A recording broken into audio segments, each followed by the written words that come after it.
Olá, galerinha amada do sexto ano. Estou feliz por estar com vocês em mais uma semana de estudos. Hoje teremos uma aula diferente das que já tivemos até então. Eu tenho uma surpresa e sei que vocês vão adorar essa surpresa. Fiz um convite ao professor Welton, que todos vocês conhecem, e ele prontamente aceitou.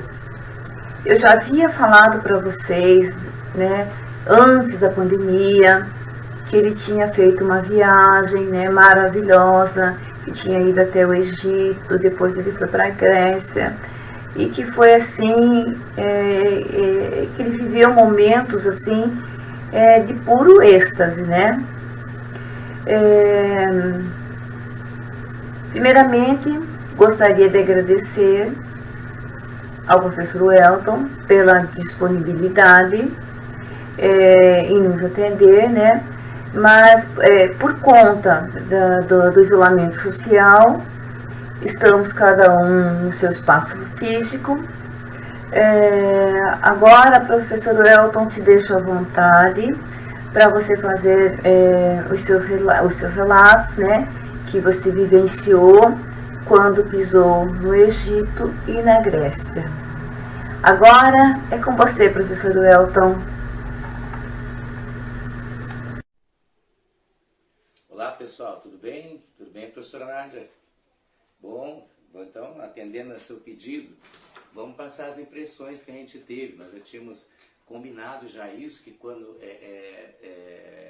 você tivesse chego nessa parte de Grécia e de Egito, que eu daria um depoimento de quem conheceu agora recentemente, inclusive a Grécia e o Egito, né? É bem importante salientar que quando você faz uma visita a locais desse tipo, com um grau de história tão grandioso quanto tem a Grécia e o Egito, o berço do mundo, o berço das civilizações, que você repare no que existe lá de passado, que remete àquelas coisas todas de quando as civilizações eram tão grandiosas, e do presente, como é que essas civilizações estão, para se entender como é que as coisas podem mudar ou não, dependendo do que você vai observar no lugar que você vai, né? Então, vocês devem ter ouvido falar bastante sobre a Grécia, começando. E eu estive, eu com meu filho, agora recentemente, em janeiro, na Grécia e no Egito. No dia 2 de janeiro nós chegamos até a Grécia, em Atenas, na capital, e fomos conhecer, né, a Grécia. Que tipo de país se esperava conhecer? Existe um contraste grande entre a Grécia antiga e a Grécia atual. A Grécia antiga era uma coisa extremamente grandiosa. A Grécia dominou todo o resto do mundo, do velho mundo, vamos assim dizer. Era a civilização que tinha o domínio mesmo sobre a humanidade civilizada, vamos assim colocar, né? Tem toda aquela história da mitologia grega que chama bastante a atenção de todo mundo, aquele culto aos deuses, era o politeísmo, vários deuses diferentes, né? Quando você chega na Grécia, você encontra um país muito parecido com o Brasil, não tem muita diferença do que a gente encontra aqui, as ruas muito parecidas, trem, metrô, ônibus, carro para lá e para cá, tudo normal, não é muito diferente do que a gente tem aqui não. Mas quando você vai para os monumentos antigos, aqueles que são preservados já há 5 a 3 mil, 4 mil anos de idade, aí você realmente se sente um lugar bastante diferente. Nós conhecemos a Acrópole. O que é a Acrópole? A Acrópole é a cidade alta que fica ali na Grécia. É um templo de adoração, são vários templos. Vocês sabiam, por exemplo, que a marca do tênis Nike é devida a uma deusa Nike? Que existe, que está lá na Acrópole, inclusive. O templo, a deusa Nike, está ali na Acrópole e é de lá que sai o nome da marca famosíssima, a Nike. Lá na Acrópole você vai encontrar templos para adoração de vários deuses. E a história desse lugar é fabulosa, porque você encontra coisas muito antigas que remetem aos deuses antigos, deuses da mitologia grega. Aí você tem nossa, todos que a gente ouve falar, nossa, agora me fugiu o nome dos deuses, mas já eu lembro, tá? Apolo, Atenas, que deu o nome à capital, inclusive Atenas, Zeus, os deuses que a gente ouve falar e vê em vários filmes que a gente acaba assistindo. Assistiram Percy Jackson, por exemplo? Percy Jackson passa O Ladrão de Raios, Percy Jackson e O Mar de Monstros, acho que né? Nesses filmes você vai encontrar, se quiser assistir, são filmes legais de assistir, eu sei que vocês vão gostar, porque são bem interessantes e bem divertidos. E tudo de gente novinha, inclusive, né? Mas enfim, nesses filmes você vai encontrar muitos desses deuses ali humanizados, inclusive, que era inclusive uma tendência da Grécia Antiga. Os deuses tinham a forma de homens, eram deuses que vinham até a Terra e eles namoravam com seres humanos normais e acabavam tendo filhos com esses seres humanos e criando que são chamados semideuses. Se você for até Atenas, você vai ter contato com todos esses templos. Nós tivemos na Acrópole, onde tem vários templos juntos, né? Bem no alto de uma montanha e tal. No final desse vídeo, inclusive, vocês vão encontrar algumas fotos de todos esses lugares que eu estou citando, incluindo aí a da Acrópole. O templo de Zeus, que nem é tão grande assim, que está quase todo demolido, mas fica no centro de Atenas. Depois você encontra o templo de Poseidon, também ali em Atenas, já mais no canto de Atenas. Todos esses templos, você vai andando em Atenas e vai encontrando um templo atrás de outro. Qual a sensação de estar num lugar desse? É indescritível a paz que o lugar te transmite. A Acrópole fica no alto de uma montanha, um morro, né? No alto de um morro, todo em volta por oliveiras e tal, muito verde, tudo muito tranquilo, tudo muito calmo. E é difícil você não ter uma sensação de paz muito grande estando nesses lugares. E isso sem pensar que todos os grandes pensadores da humanidade, os mais famosos, aqueles que criaram o modelo que nós usamos hoje, andaram por ali. Andaram por ali há 2000 e poucos anos atrás, caminharam, pensaram e idealizaram todos os sistemas que a gente tem hoje como sistemas normais. Foram esses caras que andaram por lá e criaram. Nós passamos também por um lugar que é chamado Monte Parnassus. O Monte Parnassus, ele fica, é um monte e do ladinho do monte, você bem embaixo desse monte, é um monte nevado, estava nevado porque nós somos no inverno, mas todo cheio de neve e tal, tem pista de esqui e tudo mais, é um troço muito bonito. O Monte Parnassus era, segundo a mitologia grega, não sei se vocês estudaram isso, chegaram a falar sobre isso durante as aulas, mas era a casa de Apolo. Apolo, teoricamente, morava nesse Monte Parnassus, ele e suas 9 musas. Ele tinha 9 esposas. Já imaginou dar conta de satisfazer as 9, no sentido de dar as coisas que elas querem e suprir as necessidades das 9? Devia ser difícil. Com uma já é difícil, imagina com 9. Mas, enfim, ele tinha suas 9 musas, Apolo e 9 musas moravam no Monte Parnassus, um lugar maravilhoso, muito bonito e também de extrema calma e tranquilidade. Aos pés do Monte Parnassus, bem do ladinho, você encontra um outro lugar muito famoso. Se você assistir o filme 300 de Esparta, não sei se vocês já viram, Fala 300, que está muito famoso aí no YouTube, é um videozinho que viralizou bastante. Se você assistir o filme 300 de Esparta, ele vai falar de uma hora em que o rei ali, ele vai até um oráculo para ver se ele entra em batalha contra os persas ou não entra naquela época. Oráculos eram muito comuns na antiguidade e esses oráculos eles eram mais respeitados ou menos. O que era um oráculo? O oráculo era um lugar onde habitava um ser, o oráculo, que era basicamente alguém que sabia do futuro e te dizia se você devia fazer alguma coisa ou não devia fazer alguma coisa. O oráculo de Delfos é o oráculo mais respeitado da humanidade antiga e fica ali no pé do Monte Parnassus. Ali é conhecido inclusive como o umbigo do mundo. É um lugar absolutamente tranquilo, de uma paz e calmaria extrema. O oráculo fica na beira de um abismo, tem a estrada, de um lado da estrada é o oráculo, do outro lado da estrada é um abismo com só vegetação, água embaixo e tal. Mas assim, muito, muito, muito tranquilo. Então quando você vê esse lugar, realmente você imagina como é que as pessoas se sentiam a chegar num lugar tão cheio de magia e isso tudo, como existia ali. Na região de Corinto, já no Peloponeso, já é uma região mais histórica, é onde está ali o lado de Esparta, que deu origem ao filme Esparta, que é interessante também de conhecer. Tem Corinto, logo depois de Corinto tem Esparta. Mas é uma região mais, como é que eu vou dizer, que é para uma história um pouco mais aprofundada, contando a história da batalha de Esparta e tal. De novo, eu digo para você, se ficou curioso com relação a Esparta, assista os 300 de Esparta e você vai gostar bastante e vai se ligar nessas coisas que eu estou te contando. Saímos da Grécia com destino ao Egito, e aí a maior parte da viagem foi no Egito mesmo. O Egito tem toda essa parte mitológica, então, que vocês estudaram na aula de história. Vocês foi a turma de vocês que foi até o museu aqui, Rosa Cruz, em Curitiba. Imagine que o Egito é uma porção desses museus, todos muito maiores.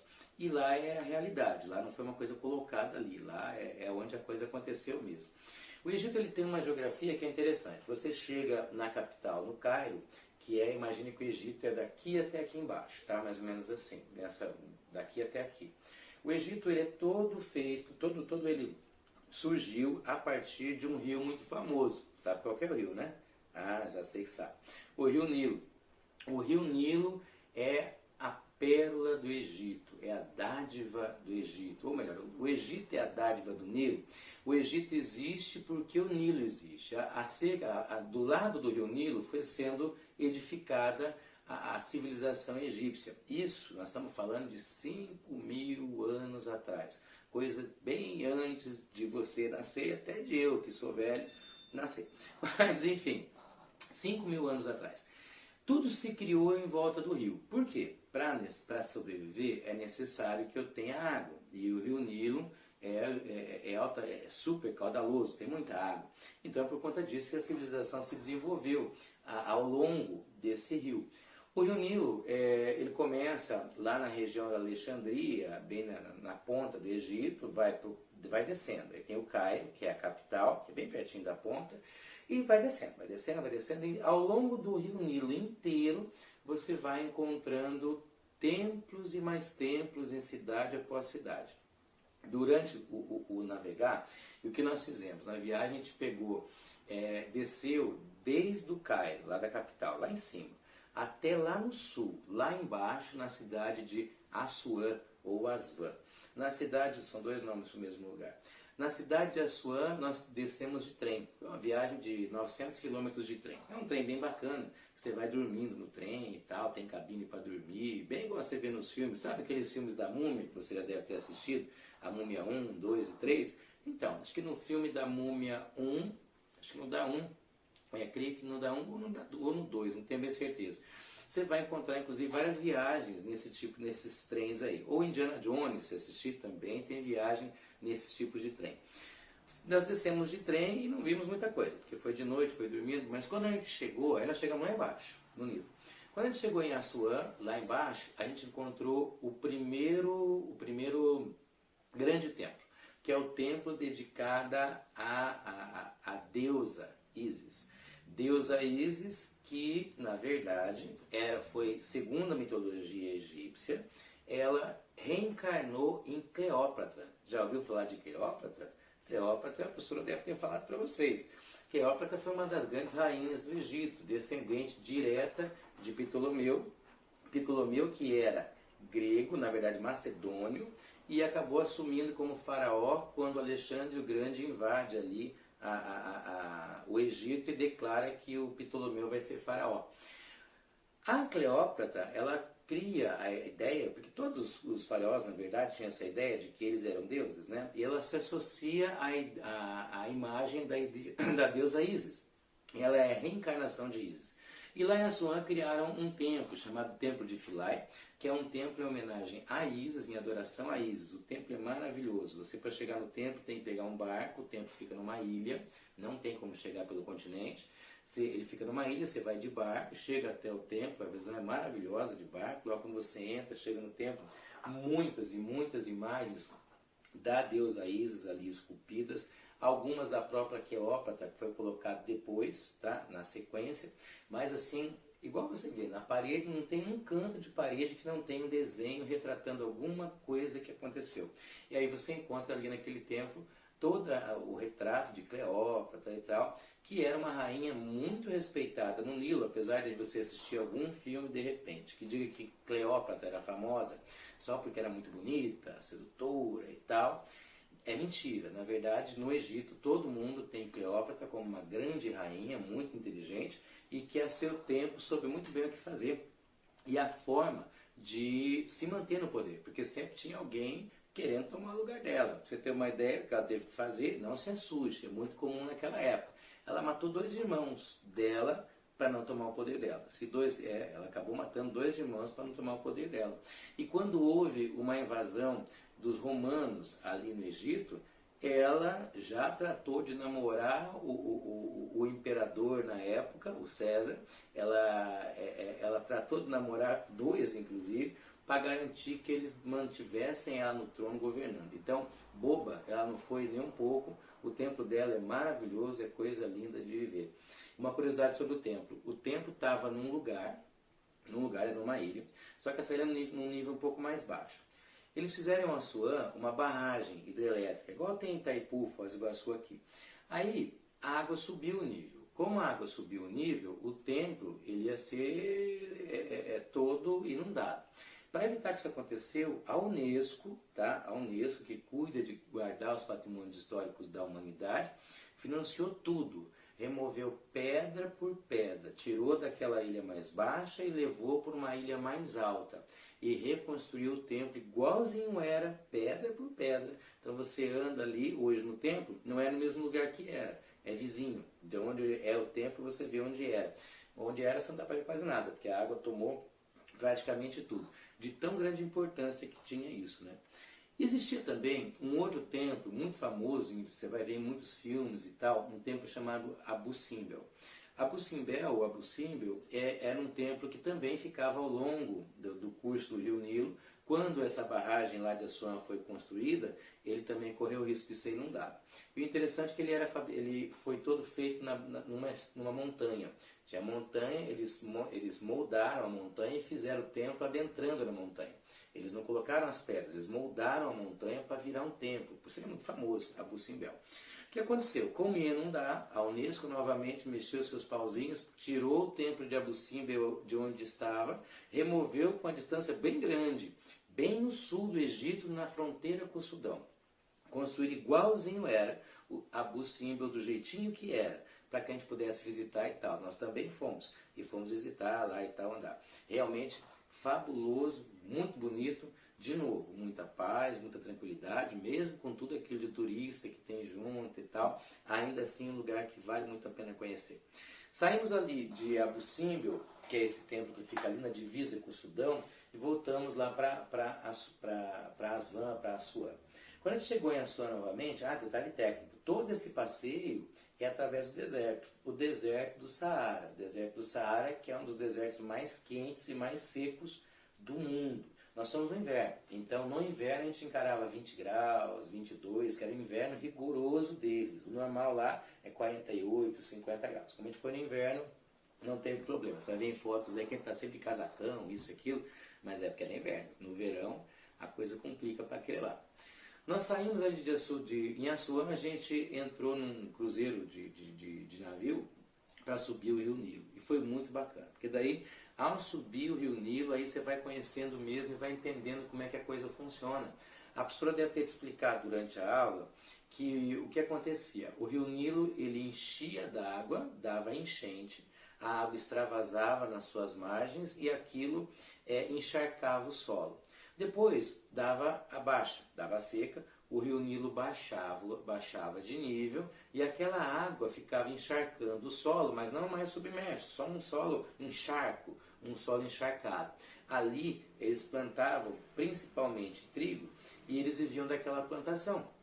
A colheita daquele trigo é que realmente fazia com que eles conseguissem viver. E é por isso que toda a civilização ela foi se criando à margem do rio. Porque à margem do rio você tinha uma terra extremamente fértil, que era irrigada metade do ano, e outra metade do ano só produzia. Então aquilo dava alimento pra caramba no coração, no meio de um deserto, o deserto do Saara. Subimos o nível do rio e passamos numa cidade que nem é muito falada, onde chama Komombo, é o lugar, Komombo. Komombo é um templo dedicado ali à medicina, inclusive, um templo, um hospital, onde inclusive os faraós eles eram tratados e curados quando tinha algum problema de saúde. Lá tem um sacerdote que era o médico do lugar. Esse cara, ele na época dele, ele foi inclusive levado à condição praticamente de Deus. Ele era cultuado como um Deus sem ser faraó. Você já deve ter ouvido falar dele. Você deve ter assistido o filme A Múmia. Se não assistiu, eu indico de novo que assista. E você vai ouvir falar de um cara chamado Imhotep. É a múmia. A múmia do filme é o Imhotep. Quem era Imhotep? Imhotep era esse médico. Ele inventou o primeiro estetoscópio que se tem história na humanidade. E ele tratava como médico dos faraós ali naquele templo de Komombo. Komombo, que é um lugar, inclusive, muito rico, era onde tinha mais ouro no Egito. O ouro saía todo de Komombo. Atualmente, Komombo só produz açúcar. O ouro acabou, continua dando algum dinheiro, mas açúcar não vale tanto quanto o ouro, mas já ajuda, né?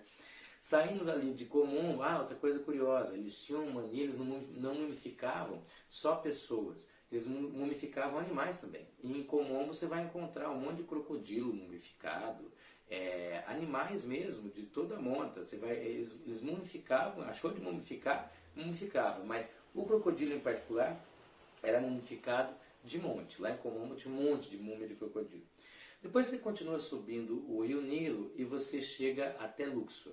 Luxor era a antiga capital do Egito, que chamava-se Tebas na época.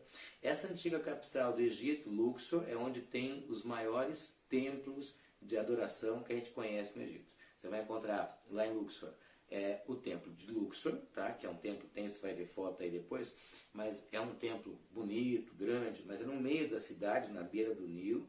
Um templo um pouco mais longe, esse é gigantesco, o maior templo que existe no Egito, que é o templo de Karnak. Karnak, também na múmia você vai ouvir falar de todos esses templos que eu estou falando, viu? Assista a múmia, tem essa curiosidade. Mas enfim, Karnak é um templo que foi sendo construído, é um templo muito parnanguara, porque é feito de puxadinho. Cada faraó que assumia construía um pedacinho de Karnak. E Karnak é um templo gigantesco, ele tem quilômetros de comprimento, ele é muito grande. E tem arquitetura de tudo quanto é jeito, estátua de tudo quanto é faraó, porque cada faraó que assumia construiu um pedacinho de Karnak. E aí esse templo ficou enorme, é o templo mais famoso, inclusive. A arquitetura é fantástica, você vê pilastras assim, de coisas de 20 metros de altura, e você pensar que as pessoas faziam isso há 3, 4 mil anos atrás, sem a tecnologia que a gente tem hoje. Como é que levanta uma pilastra dessa? E outro detalhe, não era tudo sem cor, era tudo pintado. Em muitos desses templos você encontra a tinta de 5 mil anos ali na parede. E aí hoje você pinta a casa, com 3, 4 anos tem que pintar de novo, né? A tinta da época era melhor. Mas enfim.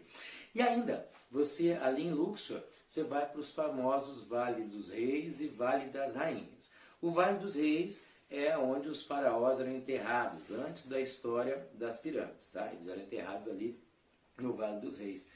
Visitamos as tumbas e tal, as tumbas são fantásticas, são buracos cavados no fundo da terra, tudo decorado, tudo pintado, e a tinta de 3 mil, 4 mil anos está lá, ainda intacta, perfeita como foi feita na época. Saiu do Vale dos Reis, depois de visitar, nós fomos para o Vale das Rainhas, que fica do outro lado da montanha. Então a montanha do lado é o Vale dos Reis, do outro é o Vale das Rainhas. O Vale das Rainhas é fabuloso, é o Vale de Nefertiti, essa é famosa também. Nefertiti, ela é a deusa da mumificação. Ela tem um templo onde acontecia a mumificação de todos os faraós. O faraó morria, ia para o templo, lá para o Vale das Rainhas, entrava numa câmara, nós entramos nela, lá os corpos eram preparados, o ritual o guardamento, vamos dizer assim, o ritual do velório do faraó, durava cerca de 17 dias, exatamente 17 dias. E o que acontecia? Ele, durante esse tempo todo, tinha todo aquele cerimonial de fazer o embalsamento, tirar as partes, os órgãos vitais do corpo, colocar em jarros, aí fazer toda aquela coisa da mumificação e tal. Mas olha como era interessante, tinham sacerdotes que faziam a mumificação, mumificavam ali os faraós, e existiam no meio do caminho, antes de terminar todo o ritual, saíam os sacerdotes e chegava um Deus muito famoso, vocês já ouviram falar. Ele era metade chacal e metade humano, um Deus cara de cachorro. Sabe qual que é? Eu não sei, até esqueci o nome dele agora. Já eu lembro e eu conto para você. Mas enfim, chegava esse Deus com metade cara de cachorro e metade cara e metade gente, parte de baixo era gente, parte de cima era cachorro. Ele vinha, Anubis, Deus Anubis. O Anubis chegava e ele fazia a mumificação, ele terminava o ritual de mumificação. Depois que o Anubis, esse Deus, chegava e acabava a mumificação, aí sim o faraó saía do Vale das Rainhas e ia em cortejo até o Vale dos Reis para descansar na sua tumba que tinha sido construída ali propriamente para ele durante anos e anos. O detalhe é que o egípcio acreditava que Anubis vinha mesmo, era um Deus que efetivamente vinha, fazia, terminava o embalsamento e só depois que o Deus saía, que Anubis saía, é que eles podiam levar o faraó para enterrar. Um outro templo que tem vizinho de Luxor, nós visitamos também, é um templo, é o templo do deus Horus. Deus Horus, ele é importantíssimo. É o templo, acho que o que eu mais gostei de visitar, inclusive. O templo de Horus, quem era Horus? Horus era o deus dos dois mundos. Ele permitia a passagem de um mundo para o outro. Todos os outros deuses, para poder ter contato com o outro lado da vida, tinham que ter a permissão de Horus. Até o símbolo de Horus é um olho, assim, você já viu. Mas, enfim, nesse templo é fabuloso, porque você entra no templo e você encontra bem a história do Egito ali, das invasões todas. O templo ele tem uma cara, quando você chega, bem antiga de quando foi construído, né? Antes de Cristo e tudo mais. Depois, mais adentro, ele tem coisas que foram feitas ali dentro, já pela invasão da Grécia, quando Ptolomeu se transforma em faraó, aí você tem uma nova arquitetura. Mais à frente, você encontra coisas dos cruzados, da época das cruzadas, que quando invadiram o Egito, colocaram a sua marca ali, e muita coisa riscada, estragada e tal, porque quando os cristãos, os cruzados, invadiram o templo, tinham esculturas que eles não aceitaram como sendo corretas de estar ali. Existiam até esculturas ao deus da fertilidade. Falando em fertilidade, obviamente que tinham homens nus e tal, com genitália aparecendo. E daí os deuses não podiam ter essa cara. Então os cruzados foram lá e destruíram tudo, riscaram tudo e tal. Mas ficou o símbolo lá, todo mundo sabia o que tinha, né? Mas enfim, acreditava-se que todo dia, lá por volta das 6 horas da tarde, os outros deuses egípcios vinham até a frente do templo de Horus para adorar a Horus e pedir a Horus a permissão para passar para o outro mundo. Lá dentro do templo existe o altar, que é o lugar, que era o portal de passagem deste mundo para um outro mundo. E aí esses deuses vinham e pediam a permissão e passavam para o mundo de lá. Dentro do templo tem que ter um sacerdote, sempre, que é quem coordena as atividades, como se fosse um papa, um padre, né? Esse sacerdote, adivinha o nome dele? Imhotep.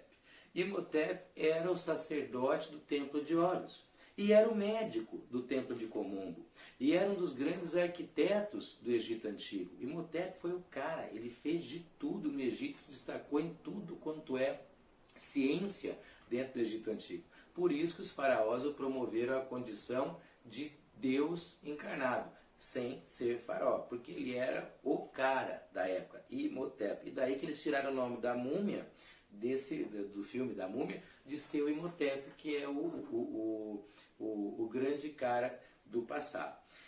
Impressões sobre o Egito e sobre a Grécia, sobre ambos. Se você perguntar como é que é o Egito hoje é um país, vamos esquecer a parte linda que é dos monumentos e da história do passado.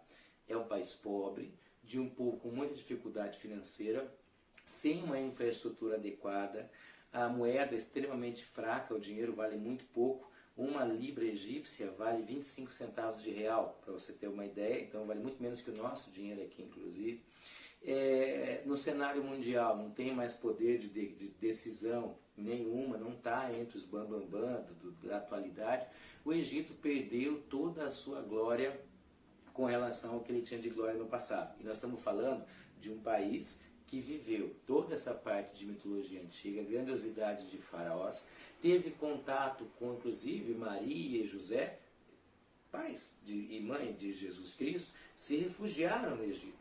O Mar Vermelho foi aberto, o Mar Vermelho é litoral do Egito, inclusive nós fomos lá e conhecemos também, e passeamos por ali. Mas enfim, o Mar Vermelho, que é aquele que foi aberto, né, pelo cajado ali de Moisés e tal, para o pessoal passar e fugir do Egito, da escravidão do Egito, e ir embora para Canaã, o Mar Vermelho fica ali do lado. Então veja, você tem um país que ele foi tudo em muitas épocas, e hoje, em termos de país, é horrível. Você falar de morar no Egito, de forma nenhuma. Passear no Egito aconselho, é muito legal, vá lá e conheça, porque é a história da humanidade. Mas morar no Egito eu não moraria de maneira amarrada.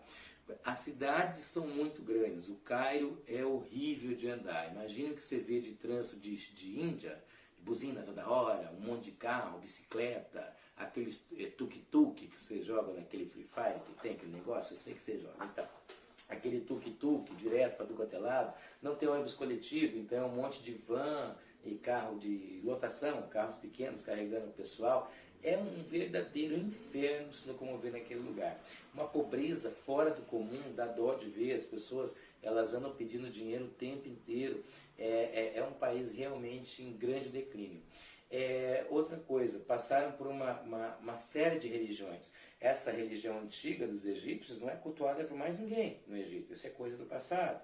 Veio depois o cristianismo, que tem um povo, uma parte cristã, e a grande maioria é muçulmana, que é da fé de Maomé. Então, aquela religião antiga também se modificou. Ou seja, aquele grande país que era o líder do mundo há milhares de anos atrás, hoje é um país em grande declínio, com grande dificuldade, que já não tem mais nada a ver aquela situação que tinha no passado. A Grécia, da qual a gente falou antes, está na mesma situação. A Grécia era o centro do universo e hoje um país que está numa situação bem pior, economicamente falando, do que o Brasil. Menos miséria que no Egito. O Egito é bem pior. Mas a situação deles é muito ruim em termos de geopolítica, em termos de melhor país do mundo, nem de longe. Eles estão lá embaixo na classificação. Os dois grandes países, os dois impérios, que eram os maiores do mundo, hoje não tem relevância alguma.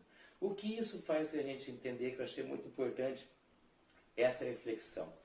Hoje nós temos nações que dominam o nosso mundo, China, Estados Unidos, por exemplo, Inglaterra nem tanto, mas mais China e Estados Unidos basicamente, estão no topo do mundo. Isso é hoje. Daqui a 200, 300 anos, eu não sei como é que isso vai estar.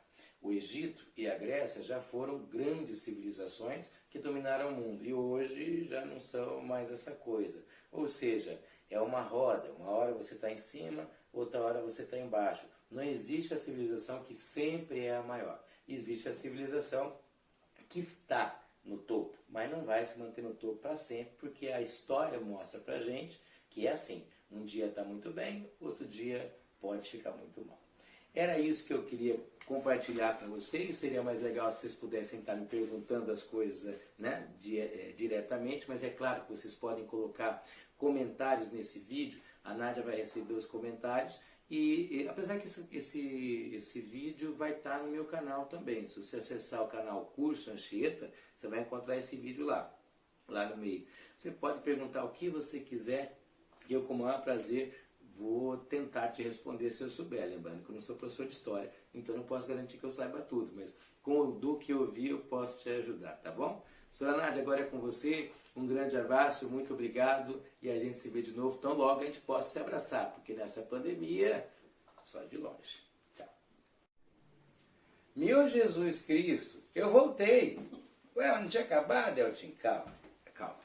Se eu não falasse sobre isso, a Nádia ia me bater, eu tenho certeza. Eu não falei da cereja do bolo, eu não falei da parte mais bacana da viagem. Todo mundo tem curiosidade sobre isso? Nós estivemos no Cairo, num lugar fantástico, que é o Complexo de Gizé, onde estão as grandes pirâmides. Gente, vocês não têm noção. Quando você chega naquele lugar e você olha para tu, no caso para a direita, assim, vê aquela montanha de pedra e sabe que são as grandes pirâmides, é realmente muito, muito, muito emocionante. Nós entramos ali no Complexo de Gizé, de manhã inclusive, para conhecer as grandes pirâmides. São 3, né? Tem a de Khafre, tem a de Kelps e a de Mykeremos. A de Khafre, fez o sinal do cursinho batendo aqui, tá? A de Khafre é a pirâmide maior de todas. Engraçado que cada faraó ia construindo sempre a sua pirâmide um pouco maior que a do anterior. Sabe para quê? Para demonstrar a grandiosidade que ele era superior ao outro. Também existe a esfinge bem na frente das pirâmides. Bem na frente é uns 200 metros das 3 pirâmides. A esfinge que é, na verdade, um símbolo de proteção. A esfinge, ela é o guarda que está protegendo as 3 pirâmides. A cara da esfinge, todo egiptólogo sempre diz que é a cara do Khafre, como se Khafre fosse o grande faraó. Khafre tinha a fama de ser o grande faraó guerreiro, e para demonstrar a sua força, de demonstrar que ele protegia todo o reino, todo o império egípcio, ele colocou a esfinge, que é monumental, um bicho gigante, cara de gente, corpo de leão, enorme, na frente das pirâmides, guardando as pirâmides.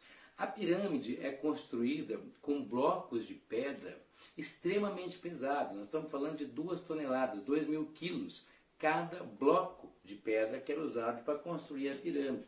Como colocar aquilo? Ninguém sabe dizer. Até mesmo lá no Egito, as pessoas, os egiptólogos e tal, quando explicam, eles não sabem explicar direito como aconteceu. Existem teses de como foi feito, mas ninguém sabe direito. Outro detalhe, quem construiu aquilo não foram escravos. Quando se acredita que as pirâmides foram obras feitas pelos escravos egípcios, é mentira. Elas foram construídas por pessoas contratadas para fazer aquele serviço. Quando o Nilo estava cheio, não tinha como plantar, não tinha como colher, não tinha como fazer nada. E nessa época as pessoas iam trabalhar no quê? Fazendo as pirâmides e recebendo o salário do faraó. Então era uma maneira, inclusive, de contribuir socialmente. Mas eu já ouvi uma vez, num filme, que você nem vai imaginar onde, inclusive, nem vou citar, que as grandes pirâmides foram, na verdade, obras da vaidade de um só homem. E é verdade. As pirâmides são obra da vaidade de um homem só. Até porque cada pirâmide era para servir como túmulo para uma pessoa, um faraó. Nós entramos numa pirâmide, na pirâmide de Khafre, e fomos até o túmulo de Khafre, a câmara mortuária de Khafre. Sensação fabulosa, fora do comum. Primeiro, não é quente, não é frio, é fresco, é arejado ali dentro do coração da pirâmide. Onde está a câmara do mortuário ali, o túmulo dele, é absurdamente tranquilo. Uma paz absurda, grande. É um oco, vamos pensar assim, que construíram bem no coração da pirâmide. Você entra na pirâmide de Khafre, um pouco antes tem o túmulo da esposa do faraó, a câmara mortuária dela. Separado dela, para não dar briga, porque vai ser eternidade junto, está o templo, o túmulo do próprio faraó, que estava no canto. Ele setou, tirou foto com ele e tal. No final desse vídeo, inclusive, você vai ver umas fotos ali retratando essa realidade. E mais imperdível que isso ainda é visitar o próprio Museu do Cairo, onde tem tudo quanto é tipo de coisas que foram encontradas ali. Acreditem que eu dei entrevista para a televisão egípcia. Fui entrevistado lá no Egito, dá para acreditar? Brasileiro passeando no Egito, engraçado. Mas enfim, é muito bacana, você quando vê aquilo, você não consegue entender como é que eles conseguiram construir aquelas coisas todas, é fenomenal, e como aquilo está de pé e está perfeito até hoje, coisas construídas há milênios atrás. de pé e ainda ficaram por muito tempo sendo uma das maiores, sendo a maior construção edificada pelo homem em todo o planeta. Por muito tempo a Grande Pirâmide ficou tendo esse título, e hoje uma das 7 maravilhas do mundo. É isso que eu queria compartilhar com vocês. Se eu não tivesse contado, a Nádia ia me bater depois, então para evitar de apanhar da professora, eu voltei o vídeo e contei. Agora é tchau de verdade, eu juro que eu não volto. Valeu!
Oi, galerinha amada, voltei para dizer que fiquei muito feliz de estar mais esse dia com vocês. Espero que vocês tenham gostado da surpresa que preparamos para vocês com muito carinho.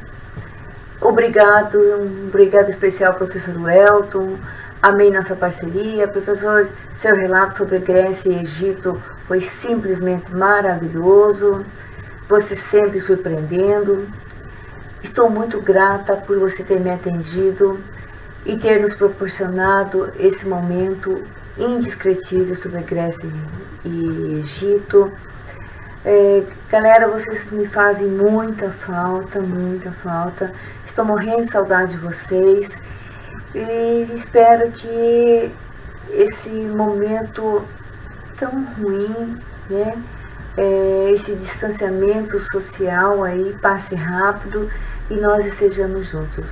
Por hoje é só, fiquem bem, se cuidem bastante, beijos, beijos, beijos.